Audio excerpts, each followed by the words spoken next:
नमस्कार दोस्तों, आइए जानते हैं आज मध्य प्रदेश की बड़ी खबरें। आज की पहली खबर है कि खुले में मांस बेचने पर इस बार सख्त एक्शन। मध्य प्रदेश की राजधानी भोपाल जिला प्रशासन ने खुले में मांस की बिक्री और हाई स्पीड पर लाउड स्पीकर डीजे पर प्रतिबंध लगाया गया था। अब इस मामले में एक बार फिर कार्रवाई शुरू होने जा रही है। इस बार की कार्रवाई पहले जैसी नहीं बल्कि बेहद सख्त होने वाली है। बल्कि अब चालान के बजाय सीधे एफआईआर दर्ज होगी। प्रशासनिक अफसरों के साथ नगर निगम समेत संबंधित विभागों के अफसरों और कर्मचारियों को एक बार फिर से शहर में इनकी मॉनिटरिंग लिए कहा गया।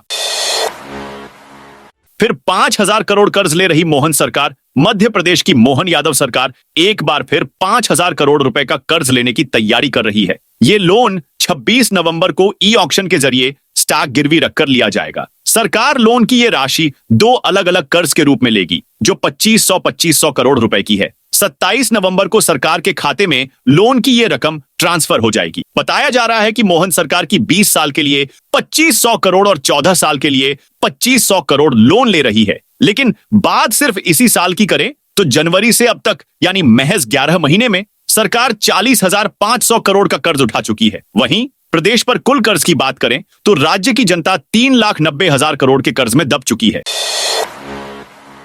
1 जनवरी से महंगाई भत्ता में वृद्धि, 1 जनवरी से कर्मचारियों की बल्ले बल्ले होने वाली है। बीते दिन मेयर इन काउंसिल एमआईसी की बैठक महापौर डॉ शोभा सिकरवार की अध्यक्षता में बाल भवन हुई। बैठक में एमआईसी सदस्यों ने राज्य शासन के कर्मचारियों की भांति निगम कर्मचारियों को 1 जनवरी से 7वें वेतनमान पर महंगाई भत्ता में वृद्धि मिलेगी। साथ ही 6वें वेतनमान में वेतन प्राप्त कर रहे शासकीय सेवकों के महंगाई भत्ता में वृद्धि और मध्य प्रदेश राज्य के पेंशनरों को पेंशन पर महंगाई राहत स्वीकृत किए जाने के प्रस्तावों पर मंजूरी दी। एमपी को मिली 30,000 घरों की सौगात। सोमवार को केंद्रीय कृषि मंत्री शिवराज सिंह चौहान ने मध्य प्रदेश के हजारों परिवारों को बड़ी सौगात दी है। केंद्र ने पीएम जनमन योजना के तहत प्रदेश के विशेष रूप से कमजोर जनजातीय समूह परिवारों के लिए 30,000 घरों को मंजूरी दी है। इनका लाभ प्रदेश के आदिवासी परिवारों को मिलेगा। शिवराज सिंह ने कहा कि पीएम जनमन के तहत प्रदेश को इससे पहले 1,44,200 आवासों की मंजूरी दी जा चुकी है। जनवरी से शुरू होगा मेट्रो ट्रैक का अंडरग्राउंड काम। एयरपोर्ट से पलासिया तक 8.5 किलोमीटर में अंडरग्राउंड ट्रैक का काम जनवरी से शुरू होगा। इसकी लागत 2,500 करोड़ रुपए आएगी। इस काम के लिए 6 कंपनियां आगे आई हैं। 2,500 करोड़ लागत में जीएसटी का 50 करोड़ अलग है। मेट्रो रेल कॉर्पोरेशन के एमडीएस कृष्ण चैतन्य ने काम जल्दी शुरू करवाने के लिए टीम गठित कर दी है। आईपीएल में एमपी के 9 खिलाड़ी खेलेंगे। साल 2025 में होने वाले आईपीएल के लिए ऑक्शन खत्म हो गया। इसमें मध्य प्रदेश की तरफ से घरेलू क्रिकेट खेलने वाले 15 खिलाड़ियों के नाम शामिल हैं। पहले दिन 4 खिलाड़ी और दूसरे दिन 11 खिलाड़ियों का नाम सामने आए हैं। हालांकि इनमें सिर्फ 5 खिलाड़ियों पर बोली लगी और बाकी सभी अनसोल्ड रह गए। 90,000 होनहार बच्चों को मिलेगा लैपटॉप। 12वीं पास करने वाले होनहार बच्चों को लैपटॉप मिलने वाले हैं। इसके लिए लोक शिक्षण संचालनालय ने प्रक्रिया शुरू कर दी है। जिला स्तर पर बच्चों को नाम जुटाए जा रहे हैं। उनके बैंक खातों की डिटेल मांगी गई है। मेधावी विद्यार्थी छात्र योजना के तहत हर बच्चे को 25-25 हजार रुपए दिए जाएंगे। करीब 6 माह पहले माध्यमिक शिक्षा मंडल ने बोर्ड परीक्षा के नतीजे जारी किए। कक्षा 12वीं में 90,000 से अधिक विद्यार्थी ऐसे हैं जिन्होंने 75% या इससे अधिक अंकों से परीक्षा पास की। भस्म आरती में शामिल हुए क्रिकेटर अक्षर पटेल, रवि बिश्नोई। भारतीय क्रिकेट टीम के खिलाड़ी अक्षर पटेल, रवि बिश्नोई और अभिषेक देसाई मंगलवार को महाकाल की भस्म आरती में शामिल हुए। वे तड़के 4 बजे मंदिर पहुंचे। भस्म आरती के दौरान करीब 2 घंटे तक नंदी हॉल में बैठकर भगवान महाकाल का आशीर्वाद लेकर भगवान को दूध अर्पित किया। बता दें कि मुश्ताक अली ट्रॉफी में शामिल होने के लिए कई दिग्गज खिलाड़ी इंदौर पहुंचे हैं। अक्षर पटेल, रवि बिश्नोई और अभिषेक देसाई के साथ अन्य खिलाड़ी भी आरती में शामिल हुए। धीरेन्द्र शास्त्री पर फूल के साथ मोबाइल फेंका। झांसी में धीरेन्द्र कृष्ण शास्त्री पर यात्रा के दौरान फूलों के साथ किसी ने मोबाइल फेंक दिया। मोबाइल सीधे उनकी कनपटी पर आकर लगा। अचानक मोबाइल लगने से वह चौंक गए। हालांकि उन्होंने खुद को संभालते हुए कहा, जिसने भी फूलों के साथ मोबाइल फेंक कर मारा है वह मोबाइल मुझे मिल गया है। थोड़ी देर बाद यात्रा में यह अफवाह फैलने लगी कि बागेश्वर धाम के पीठाधीश्वर पर हमला हुआ है। मामला पुलिस तक पहुंच गया। इसके तुरंत बाद धीरेन्द्र कृष्ण शास्त्री ने बीच यात्रा लाउडस्पीकर से अनाउंस किया। उन्होंने कहा, पुलिस ने सूचना दी कि आप पर हमले की सूचनाएं चल रही हैं। मैं स्पष्ट करना चाहता हूं, मेरे ऊपर किसी तरह का हमला नहीं हुआ।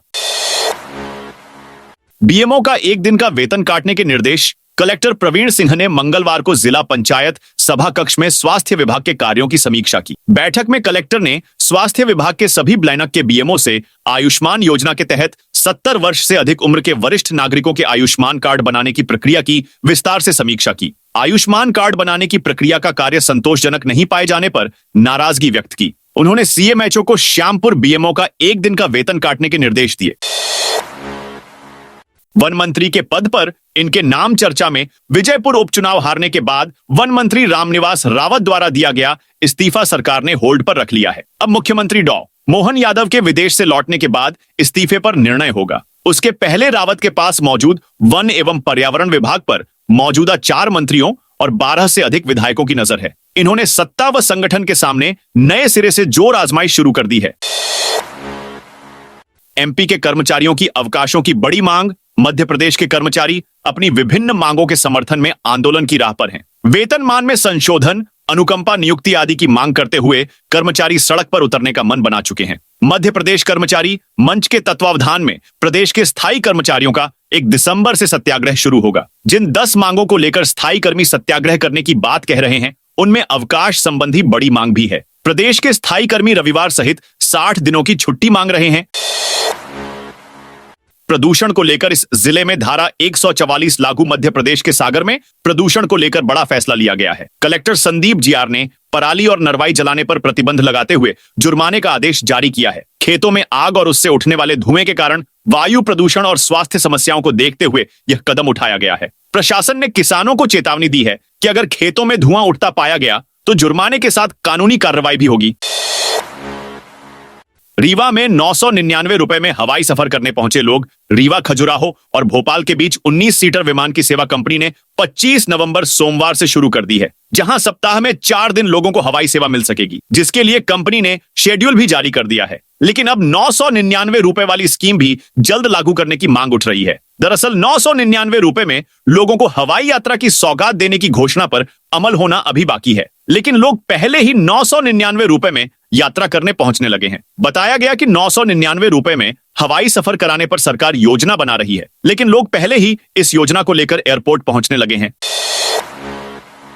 चौथी रेल लाइन को मंजूरी। केंद्रीय कैबिनेट ने 3 रेल परियोजनाओं को मंजूरी दी है, जिससे मध्य प्रदेश, उत्तर प्रदेश और महाराष्ट्र के 7 जिलों को फायदा मिलेगा। मध्य प्रदेश में खंडवा भुसावल रेल रूट पर 131 किलोमीटर तक तीसरी और चौथी रेल लाइन के निर्माण को मंजूरी दी गई है। रेल मंत्रालय की इन 3 परियोजनाओं की कुल लागत 7,27,727 करोड़ रुपए है। प्रदेश कर्मचारी मंच का सत्याग्रह। 1 दिसंबर से वेतनमान में संशोधन, अनुकंपा नियुक्ति, तबादला सुविधा सहित 10 मांगों को लेकर स्थायी कर्मी 1 दिसंबर से सत्याग्रह शुरू कर रहे हैं। मध्य प्रदेश कर्मचारी मंच की प्रांतीय समिति ने प्रदेश के सभी जिलों में जन जागरण आंदोलन करने का निर्णय लिया है। बार बार झापन देने के बावजूद 10 मांगे मंजूर नहीं की जा रही हैं, जिससे अनियमित संवर्ग के लाखों कर्मचारियों में राज्य सरकार के विरुद्ध असंतोष व्याप्त है। एमपी में रात का तापमान 6 डिग्री से नीचे गिरा। उत्तर भारत में बर्फबारी होने की वजह से मध्य प्रदेश भी ठिठुर रहा है। यहां रात के 7 दिन भी सर्द है। मंगलवार को भोपाल, इंदौर, पचमढ़ी, नर्मदापुरम, ग्वालियर, गुना, सतना, जबलपुर समेत कई शहरों में दिन के तापमान में गिरावट देखने को मिली। खेलों। एमपी यूथ गेम्स इनामी प्रतियोगिता का होगा आयोजन। बुरहानपुर खेल और युवा कल्याण विभाग द्वारा खेलों इंडिया यूथ गेम्स की तर्ज पर खेलों एमपी यूथ गेम्स इनामी प्रतियोगिता का आयोजन विकासखंड, जिला, संभाग और राज्य स्तर पर होगा। जिला खेल अधिकारी आरजी बांगरिया ने बताया, विकासखंड स्तर पर प्रचलित खेल athletics, kabaddi, basketball, volleyball, football, hockey, kho kho, cricket, कुश्ती, badminton, boxing, judo, mallakhamb, tennis, weightlifting, table tennis, योगासन, तैराकी, शतरंज कुल 19 खेलों की प्रतियोगिताएं आयोजित रहेंगी। आज से आउटसोर्स कर्मचारी फिर विरोध पर। रीवा में आउटसोर्स कर्मचारी संघ रीवा में बड़े आंदोलन की तैयारी में है, जहां 1 दिसंबर को डिप्टी सीएम के आवास पर धरना देने का ऐलान किया गया है। यह ऐलान आउटसोर्स, अस्थायी, अंशकालीन, ग्राम पंचायत कर्मचारी संयुक्त मोर्चा ने किया है।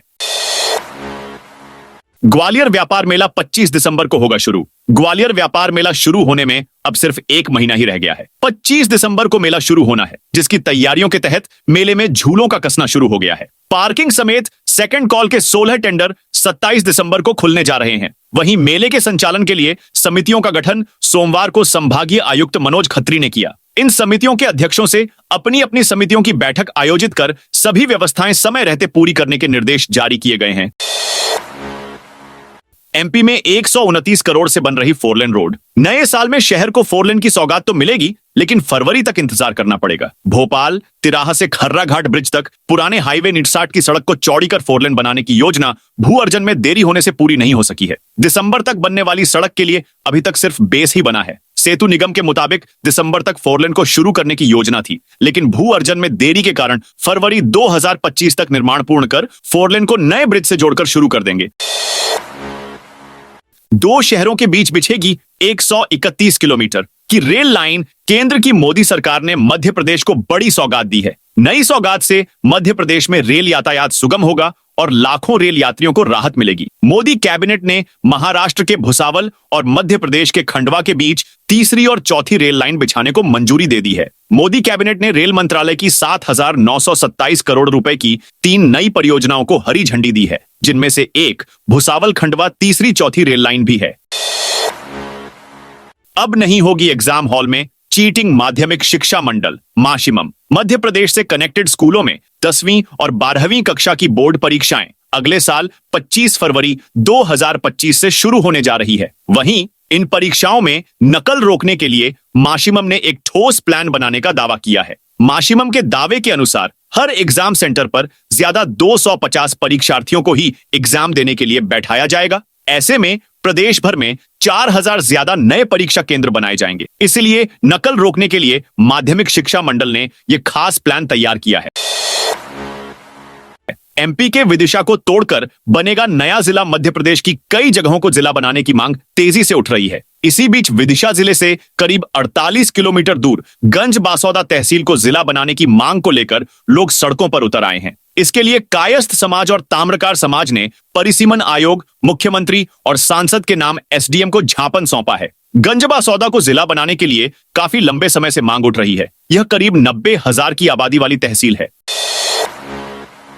7 तीर्थ स्थलों के बीच सरपट दौड़ेंगी ट्रेनें। भारतीय रेलवे यात्रियों को जल्द ही बड़ी सुविधाएं देने जा रहा है। ओंकारेश्वर और नासिक के त्र्यंबकेश्वर तक का सफर आसान होने जा रहा है। इसके लिए मोदी सरकार की ओर से मनमाड़, भुसावल, खंडवा और प्रयागराज से मानिकपुर के बीच नई रेल लाइन को मंजूरी दे दी गई है। नई रेल लाइन से मध्य प्रदेश के यात्रियों को बड़ी राहत मिलेगी।